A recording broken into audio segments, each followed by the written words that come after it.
Hello everyone, this is Prachi and most welcome to this channel. और आज इस video में मैं आपके साथ डिस्कस कर रही हूँ एयरफोर्स स्कूल कानपुर से नई टीचिंग रिक्रूटमेंट के रिगार्डिंग नोटिफिकेशन डाला गया है।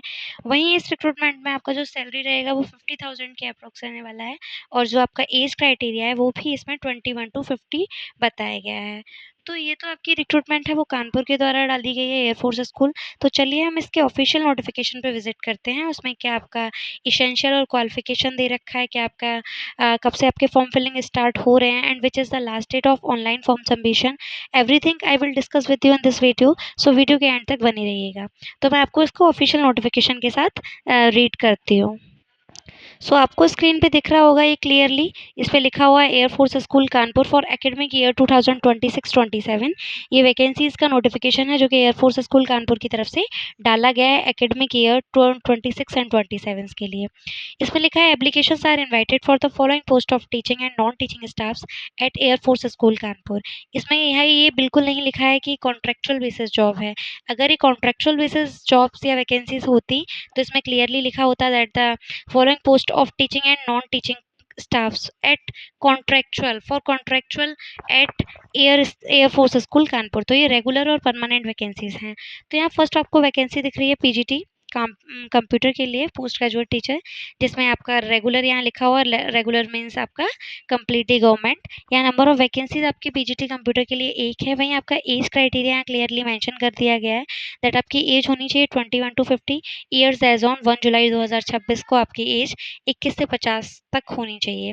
वहीं आपका क्वालिफिकेशन की बात करें हम तो इसमें आपका बताया गया है कि आपका कंसर्न सब्जेक्ट में किसी भी गवर्नमेंट यूनिवर्सिटी या किसी भी इंस्टीट्यूट में विद 50% के साथ आपका मास्टर्स कंप्लीट होना चाहिए। वहीं आपका बीएड होना चाहिए। इसमें ये आपको बता दिया गया है that the candidate with at least 2 years continue service as a PGT TGT और 3 years as a PRT entity in any air force school but presently not working in an air force school will be given as relaxation up to the extent of such services rendered in air force school। यहाँ आपको ये बताया गया है कि आपका क्या experience होना चाहिए और किस बेसिस पे आपको रिजर्वेशन दिया गया है। तो आप और सेक्शन में जाके भी पढ़ सकते हैं। कंप्यूटर साइंस के लिए आपका कोई भी बीएड की मैंडेटरी नहीं है। मैंने आपको यहाँ क्लियरली इसमें लिखा हुआ है, इसमें आपका बीएड मैंडेटरी नहीं है फॉर पीजीटी। फिर आपकी नेक्स्ट वैकेंसी है टीजीटी कंप्यूटर, जिसमें आपकी रेगुलर वैकेंसी है, परमानेंट है। आपकी number of vacancies TGT computer में आपकी 2 हैं। एज क्राइटेरिया आपका 21 to 50 रहने वाला है। हम सैलरी की बात करें आपकी पीजीटी कंप्यूटर में तो आपका 35,000 टू आपका सैलरी 59,000 के अप्रॉक्स रहने वाला है। काफ़ी अच्छा सैलरी है। इसमें आपके अलाउंसेस भी अलग से पे करने को बताए गए हैं। आपको 45,000 टू आपका सैलरी जो रहेगा वो यहाँ बता दिया गया है, आप पढ़ सकते हैं। फिर यहाँ आपका टीजीटी में आपका क्या एलिजिबिलिटी क्राइटेरिया रहने वाला है ये आपका बताया है कि आपका बैचलर डिग्री कंप्लीट होना चाहिए विद 50% किसी भी गवर्नमेंट यूनिवर्सिटी या रिकॉग्नाइज्ड यूनिवर्सिटी के थ्रू। आपके पास कम्युनिकेशन स्किल होना चाहिए, इंग्लिश पढ़ने का और बोलने का दोनों का। फिर नेक्स्ट वैकेंसी है आपकी टीजीटी मैथ, रेगुलर वैकेंसी है, परमानेंट वैकेंसी है। नंबर ऑफ वैकेंसीज एक है आपकी 21 to 50 ईयर्स एज ऑन 1 जुलाई 26, जो कि आपकी एज बता दी गई है यहाँ 21 से 50 के बीच में होनी चाहिए 1 जुलाई 2026 में।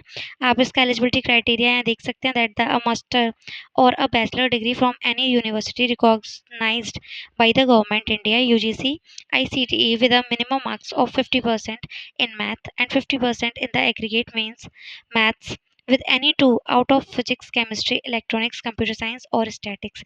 यहाँ आपका सब्जेक्ट कॉम्बिनेशन बताया गया है कि आपके पास मैथ विथ 50% पास आउट होना चाहिए। साथ ही साथ आपका इन दोनों सब्जेक्ट में किसी भी सब्जेक्ट में से 2 सब्जेक्ट के साथ आपका बैचलर डिग्री कंप्लीट होना चाहिए, जिसमें आपका physics, chemistry, electronics, computer science and statics बताया गया है। फिर आपका ये बता दिया गया है कि आपका क्या होना चाहिए दैट पीजीटी टीजीटी और 3 years as a PRT entity in any air force school. फिर आपका यहाँ सैलरी आपको बता दिया गया है, आप इसको पढ़ सकते हैं। फिर आपकी पीआरटी की रेगुलर वैकेंसीज के लिए नंबर ऑफ वैकेंसीज आपकी एक है। एज आपका 21 to 50 आपका क्राइटेरिया मेंशन किया गया है।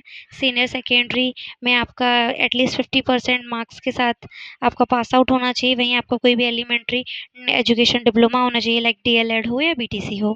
तो आप इसको चेकआउट कर सकते हैं। Should be able to read write and communicate fluently in English. ये आपका ऐसा एसेंशियल है जो कि सब में मांगा गया है। आप किसी के लिए भी जाएँ, PRT TGT PGT math, TGT computer science, सबके लिए आपका ये डिज़ायरेबल है कि आपके पास कम्युनिकेशन स्किल होना चाहिए इंग्लिश में।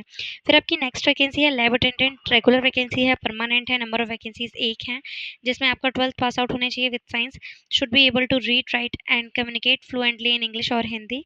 सैलरी मेंशन आपका कर दिया गया है। फिर आपका स्पेशल एजुकेटर में कॉन्ट्रैक्चुअल बेसिस जॉब है, जिसकी नंबर ऑफ वैकेंसीज़ 1 है। ये भी आप देख सकते हैं, आपका 12th पास आउट होना चाहिए, आपका डीएलएड स्पेशल एजुकेशन में डिप्लोमा कंप्लीट होना चाहिए, आपका सैलरी आप 40,000 फिक्स्ड बता दिया गया है। फिर आपका इसमें और भी डिटेल्ड में एक्सप्लेन किया गया है, आप इसको पढ़ सकते हैं।